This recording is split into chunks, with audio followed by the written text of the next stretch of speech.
NU ini juga punya setumpuk agenda yang harus segera diselesaikan. Maka saya termasuk yang sangat-sangat bersyukur bahwa Pilpres ini hanya berlangsung sekali putaran saja, alhamdulillah. Karena saya bisa merasakan, dan saya kira ini terasa juga di seluruh struktur NU sampai ke bawah, selama dinamika Pilpres dan pemilu itu kerjaan organisasi ini tercecer-cecer. Karena orang-orang sibuk pikirannya dan energinya digunakan untuk urusan Pilpres ini. Nah, bayangkan kalau kita harus nunggu sampai Juni itu. Wah, waktu itu saya juga sebetulnya sangat tertekan perasaan saya ini. Kalau sampai Juni, Masya Allah ini kerjaan begini banyak. Harus nunggu sampai sudah Juni ini, wah. Ya alhamdulillah Februari selesai, alhamdulillah. Ya katanya ada hak angket, ya, tapi ya wong baru katanya. Ya toh katanya itu kan katanya, ya, namanya katanya. Dan juga bukan urusan kita sudah, jadi kita tidak usah ikut-ikutan mikir. Yang penting ya, kita semua sudah menggunakan hak dan tanggung jawab kita, sudah selebihnya kita serahkan sesuai dengan yang diatur oleh konstitusi. Ini juga yang dilupakan, setiap ada masalah itu dikasuskan di pengadilan. Padahal ini andaikan saya dalam posisi pengamat politik mungkin cerita, padahal bisa diselesaikan dijadikan menteri misal, tapi itu tidak wilayah saya. Tapi itu tidak wilayah saya. Andaikan saya datang sebagai pengamat politik mungkin contohnya itu, tapi saya tidak masuk wilayah itu. Cerita-cerita itu masyhur itu. Dulu ini cerita lagi ke Habib Quraisy di Abi Quraisy ya. Pernah ada orang itu saking solehnya beli tanah. Mestinya beli tanah seisinya. Lala tanah itu emasnya banyak. Setelah itu orang itu bilang, saya ini hanya beli tanah kok isinya emas banyak, ini gimana? Bilang sama penjualnya. Penjualnya enggak mau, enggak, saya jual tanah seisinya, emas itu milik kamu, enggak, saya beli tanah kok dapat emas. Itu dulu penyelesaiannya bilang, kamu punya anak putri, kamu punya anak laki, ya sudah besanan saja biar enggak kelio. Jadi dulu banyak cerita-cerita kearifan yang orang itu udah harus rame-rame di pengadilan. Apabila ada pemimpin muslim yang mohon maaf secara kinerja dia kurang baik, kemudian pemimpin non-muslim secara kinerja sangat baik. Ini sebagai kami orang Islam memilih yang muslim atau yang non-muslim untuk menjadi kepala daerah misalnya. Atau bagaimana jika pemimpinnya perempuan? Meskipun saat ini sudah ada Prof. Ova di sini, juga Bu Mega, begitu. Kemudian termasuk ketika kami di UGM ada rekrutmen dosen baru, kira-kira mana yang bisa kami pilih apabila nilainya berdekatan begitu. Itu pertanyaan dari saya. Saya baru perkenalannya di belakang Bapak Mujid, saya dari Forum Silaturahmi Nahdlatul Ulama, saya juga pengajar di pengelolaan arsip rekaman informasi di BSMB Sekolah Vokasi sama dengan Gus Prapto. Mohon maaf. Assalamualaikum warahmatullahi wabarakatuh. Waalaikumsalam warahmatullahi wabarakatuh. Terima kasih banyak untuk pertanyaan-pertanyaannya.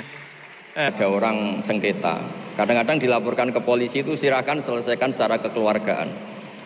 Itu ternyata ini di tafsir Qurtubi di kitab saya baca teksnya supaya nanti ditasih Pak Quraisy. Wa kataba Umaru ila Abi Musa al-Asy'ari radhiyallahu anhu qol rudda al-khusuma hatta yastalihu fa inna faslal qada'i yuristu bainahum ad-dhaghain. Jadi kalau ada orang sengketa, silahkan kembalikan yang sengketa, kata Sayyidina Umar. Jangan-jangan mereka punya solusi kekeluargaan. Karena kalau diputuskan di pengadilan itu bisa yurisud dhahain, bisa melahirkan dendam, hasud, dengki. Tapi kalau mereka diselesaikan dengan logika mereka sendiri, dengan kearifan mereka sendiri, maka itu lebih baik.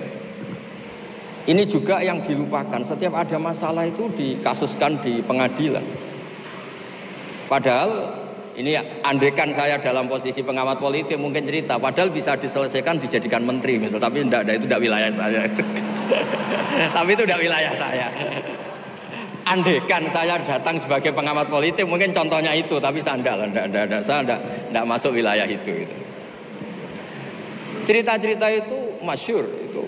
Dulu ini cerita lagi ke Habib Quraisy di Abi Quraisy ya. Pernah ada orang itu saking solehnya beli tanah. Mestinya beli tanah seisinya. Lala tanah itu emasnya banyak. Setelah itu orang itu bilang, saya ini hanya beli tanah kok isinya emas banyak. Ini gimana? Bilang sama penjualnya. Penjualnya nggak mau. Enggak, saya jual tanah seisinya. Emas itu milik kamu. Enggak, saya beli tanah kok dapat emas.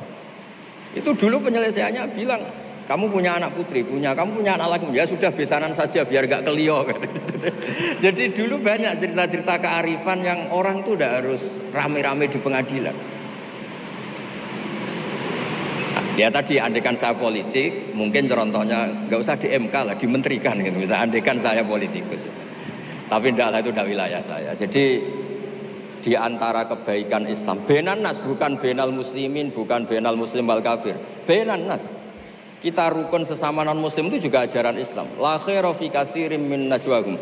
Diskusi apapun tidak baik kecuali diskusi-diskusi yang menyuruh kebaikan, menyuruh sedekah, au islahim bainan nas, atau diskusi yang menjadikan kita baik-baik saja. Hubungan kenegaraan, hubungan kebangsaan, hubungan kemanusiaan baik-baik saja. Ya, sekian mukadimah saya, nanti ditambahi Abi Quraisy, Profesor Quraisy. Sekian, dan saya tidak salam dulu karena pasti provokatornya ini merovokasi lagi. Jadi kalau moderator itu kan bikin sesuatu indah. Ini jadi tidak indah. Masa orang sesantun saya dibilang harimau, itu kan kacau. Itu nggak benar itu. Karena kalau di Indonesia, oh ini negara nggak benar kayak hukum rimba, yang kuat menang. Yang kuat itu kan harimau, wah, jadi masalah kan. Tapi saya maafkan karena di dunia kiai ini masih mu'alaf latihannya. Gus Baha, saya dari Pamutan Rembang. Ibu saya keponakannya Mbah Yusuf Mbah Muhaidah. Gus Baha, alhamdulillah bisa bertemu Gus Baha di sini. Senang bertemu Prof. Quraisy Shihab. Pertanyaan saya, apabila ada pemimpin Muslim yang mohon maaf secara kinerja dia kurang baik, kemudian pemimpin non-muslim secara kinerja sangat baik. Ini sebagai kami orang Islam memilih yang muslim atau yang non-muslim untuk menjadi kepala daerah misalnya. Atau bagaimana jika pemimpinnya perempuan? Meskipun saat ini sudah ada Prof. Ova di sini, juga Bu Mega, begitu. Kemudian termasuk ketika kami di UGM ada rekrutmen dosen baru, kira-kira mana yang bisa kami pilih apabila nilainya berdekatan begitu. Itu pertanyaan dari saya. Saya baru perkenalannya di belakang Bapak Mujid, saya dari Forum Silaturahmi Nahdlatul Ulama. Saya juga pengajar di pengelolaan arsip rekaman informasi di BSMB Sekolah Vokasi sama dengan Gus Prapto. Mohon maaf. Assalamualaikum warahmatullahi wabarakatuh. Waalaikumsalam warahmatullahi wabarakatuh. Terima kasih banyak untuk pertanyaan-pertanyaannya. Magelang ya, yang tetangganya Gus Ali tadi Bali, yang minta maaf sama Pak Quraisy. Saya mewakili beliau sudah dimaafkan. Karena saya tahu kalau tradisi orang alim, tradisi kiai itu memaafkan itu ibadah, jadi enteng saja. Apalagi pas Anda ngerasain itu nggak ditulis kok di aras karena nggak ngefek. Nah, terus saya ngapresiasi pertanyaan dari mahasiswa non-muslim tadi. Sebetulnya ketika negara ini berdiri itu ya dialek semua antar umat beragama. Sehingga diputuskan yang penting itu berketuhanan. Maka yang ditolak oleh konstitusi kita adalah ateisme, komunisme. Saya membayangkan misalnya punya anak perempuan, diajak orang yang tidak beragama di tengah hutan misalnya. Bunuh ya tidak takut Tuhan, merkosa tidak takut Tuhan, salah etika ya tidak takut Tuhan. Bandingkan kalau diajak yang beragama, pasti masih ada rambu-rambu, ada ini itu. Sehingga memang masalah betul ketika orang tidak berketuhanan itu. Jadi saya ingatkan Mas tadi, siapa tadi namanya? Yang non Irman Syah. Irman Syah ya? Yang non muslim tadi itu? Dari HI. Siapa? Namanya siapa? Siapa? Kurang jelas. Ya, Siapa namanya? Ya. Krisman. Oke, namanya Krisman. Jadi Mas Krisman ya, kalau dibilang nggak pernah ada dialog, dulu ketika negara ini berdiri, itu semua tokoh agama bersepakat. Termasuk saat itu ya ada Perindo, selain ada NU ada Perindo. Itu yang ditentang itu adalah ateisme. Karena kalau orang tidak bertuhan itu ngeri. Ngerinya itu ya tadi misalnya kita punya anak perempuan atau punya keluarga, diajak orang yang tidak beragama.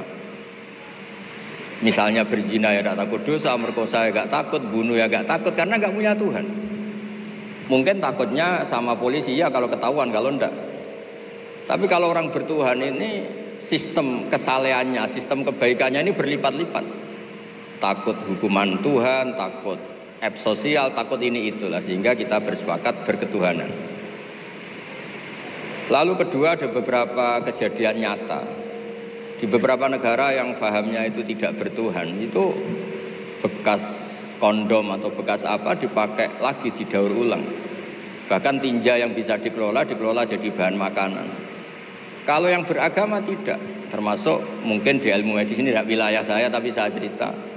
Mungkin masalah-masalah kayak ya apa hal-hal yang menurut kita dilarang, menurut agama mereka enteng saja. Misalnya bikin cadangan-cadangan organ tubuh dan sebagainya. Kalau beragama itu masih enak, aturannya jelas. Kalau nggak beragama itu repot. Sehingga saya cerita sedikit lagi-lagi karena kadung dipuji ahli Quran Pak Kures sama saya. Saya cerita. Dulu ketika Rasulullah itu sugeng masih hidup, itu ada kekuatan politik. Satu Romawi bertuhan, yang satu Persia tidak bertuhan, tidak berkitab suci. Ketika Romawi kalah, itu Rasulullah itu susahnya bukan main. Karena yang masih mentautkan diri dengan Tuhan, kalah sama yang sudah tidak bertuhan. Dan ketika akhirnya Persia yang kalah, yang menang Romawi, Nabi itu ikut senang. Karena yang bertuhan mengalahkan yang tidak bertuhan. Kenapa penting bertuhan? Karena bertuhan itu setidaknya punya aturan. Melakukan ini dosa, melakukan ini dosa. Empati sama fakir miskin itu ibadah. Semua agama pasti sama di tema-tema seperti itu. Sehingga berketuhanan ini penting sekali, kata Pak Kures tadi. Berketuhanan itu luar biasa. Terus kedua, ini penting juga. Saya mohonnya, saya pernah juga disowani beberapa tokoh dari Mabes Polri. Saya sering bilang, Indonesia utamanya pejabatnya harus terima kasih sama seluruh rakyat Indonesia. Karena itu aset yang sebenarnya Indonesia ya seluruh rakyat Indonesia. Saya cerita, satu cerita ini hadis sahih di Bukhari, gak bisa dipertentangkan. Ini hadis sahih di Bukhari, di Muslim. Di antara yang diapresiasi Allah itu adalah potensi jahat kita tidak menjadi, tidak kita wujudkan. Kalau seluruh rakyat Indonesia, tidak usah seluruh, 1/4 kita ini maling semua. Itu negara miskin kok, karena biayai kita di penjara 2 tahun, 3 tahun. Separuh kita mentalnya membunuh, habis Indonesia. 1/4 saja, 1/3 saja, 1/8 saja punya mental killer, itu habis Indonesia. Ketika rakyat kita, ketika tetangga kita, masyarakat kita tidak melakukan kejahatan, itu ketertiban yang sejati. Maka semua bentuk ketidakkriminalan yang dilakukan oleh rakyat Indonesia itu awal dari aset bangsa ini. Coba kalau semua orang mencuri, habis negara untuk biayai di penjara. Semua orang kriminal, berkahnya mereka tidak melakukan, Indonesia baik-baik saja. Sebab itu ketika ada sekian kebaikan, Nabi terakhir ngendikan apa? Takufu syarroka anin nas fa innaha shadaqatun minka ala nafsik. Potensi jahat kamu jangan kamu lakukan, itu sudah menolong peradaban. Para gadis tetap gadis karena nggak diperkosa. Orang yang punya kambing satu tetap punya kambing satu karena nggak dicuri. Orang yang berkarir tidak terhenti karena karakternya agak dibunuh, tidak dihujat, tidak dihentikan, tidak disetop oleh cibiran, oleh bulian. Maka di antara 7 orang yang dilindungi Allah, fi dzillihi yauma la dzilla illa dzilluh, itu Nabi hanya cerita orang yang enggak jadi.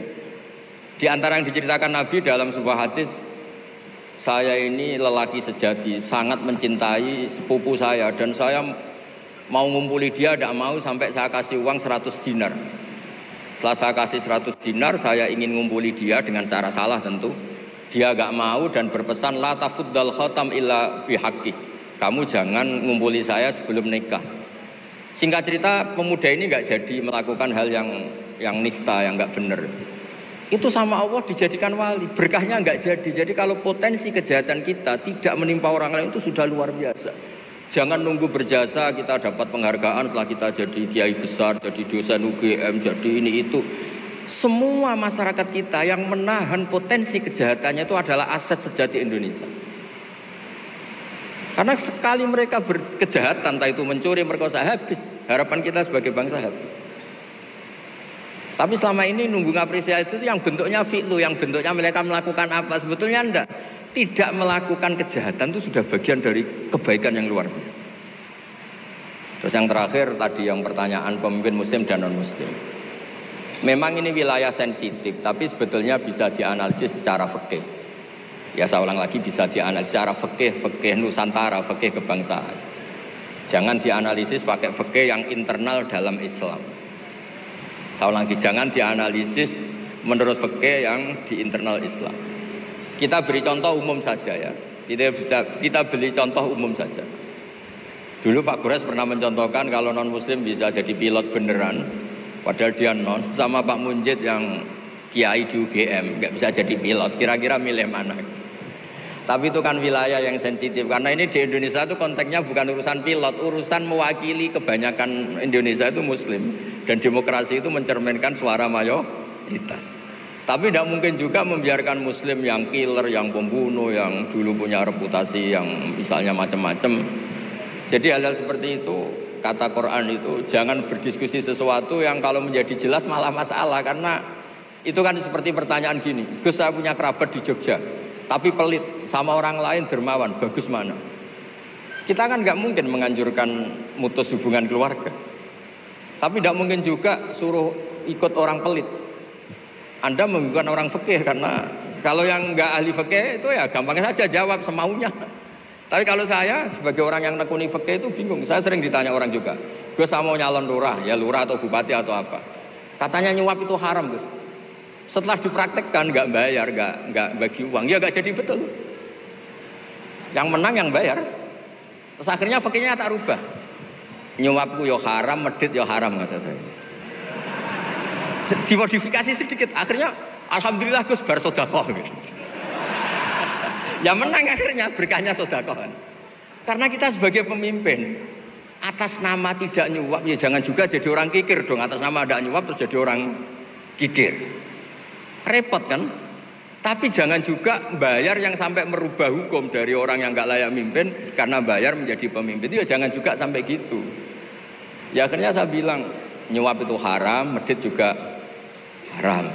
Alhamdulillah barokahnya kombinasi fikih ini. Ya nyuapnya tetap haram tapi rakyat tetap dapat uang gitu. Tapi nanti ketika Anda tidak layak jadi pemimpin itu juga haram karena menjabat sesuatu yang nggak wilayah Anda. Jadi seni-seni ngelola muslim, non-muslim dan itu tidak bisa dipukul rata. Karena itu wilayah-wilayah yang sensitif, yang butuh detail, yang butuh satu peristiwa spesifik. Saya pernah ditanya, Gus saya ini hidup di Amerika, kalau milih presiden kan sama-sama non-muslim, milih yang siapa? Ya jawab yang akhafu dororon, misalnya ada presiden Amerika yang sangat demokratis misalnya. Dia membiarkan Islam berkembang. Sama jenis non-muslim yang Islamfobia, tentu milih yang demokratis. Ada yang dosanya itu membunuh, yang satu dosanya korupsi. Ya milih ya korupsi, karena membunuh itu lebih ekstrim dibanding korupsi misalnya. Itu ada di aturan fikih. Jika sama-sama pasti salah, milih yang akhafud dororen, yang madorotnya ada begitu apa? Besar. Coba kalau kita punya pemimpin yang hobinya itu bunuh, sama yang hobinya rakus harta misalnya. Itu di fikih jelas dijelaskan, milih yang rakus harta kalau bandingannya itu, karena pembunuhan itu lebih berat secara ukuran dosa. Tapi apapun itu ini bukan pembenaran pada kesalahan, bukan. Tapi memang ada aturannya. Apa kalau ada dua dororani, dua bahaya, urtukiba khofuma, kalau ada dua hal yang bahaya, dipilih yang paling apa? ringan kalau dalam konteks ya tadi. Kalau kita membiarkan pemimpin yang nggak benar, dipimpin orang nggak benar. Tapi kalau memaksakan chaos misalnya, ya milih yang nggak chaos. Itu kan ada aturannya di fikih karena Nabi menghindari al-harad. Al-harad itu chaos pembunuhan massal itu nggak boleh. Dan mayu addi ila dzalik juga nggak boleh. Yang bisa potensi begitu juga nggak boleh. Jadi saya mohon di antara aturannya Quran itu la tasalu an nasya in tubdalakum tasukum. Kamu jangan diskusi sesuatu yang kalau diperjelas malah kamu yang malu. Saya biasanya mencontohkan hal-hal yang ringan kayak suami istri. Misalnya Anda tanya sama Pak Munjid, istrinya tanya, "Mas, apa betul saya ini cinta pertama Anda? Bukan alternatif terakhir." Wah, itu rata-rata orang nikah itu kan korban alternatif terakhir gitu.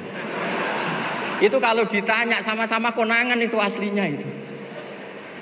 Ceweknya juga sama. Apa betul Pak Minjit itu cinta pertama, pilihan terakhir? Oh, saya sering mau nikah ini orang yang saya cintai, tapi takdirnya ini gitu. Itu kan orang dibilang takdir itu kan ya tersinggung. Jadi banyak hal yang kalau didiskusikan tuh masalah-masalah.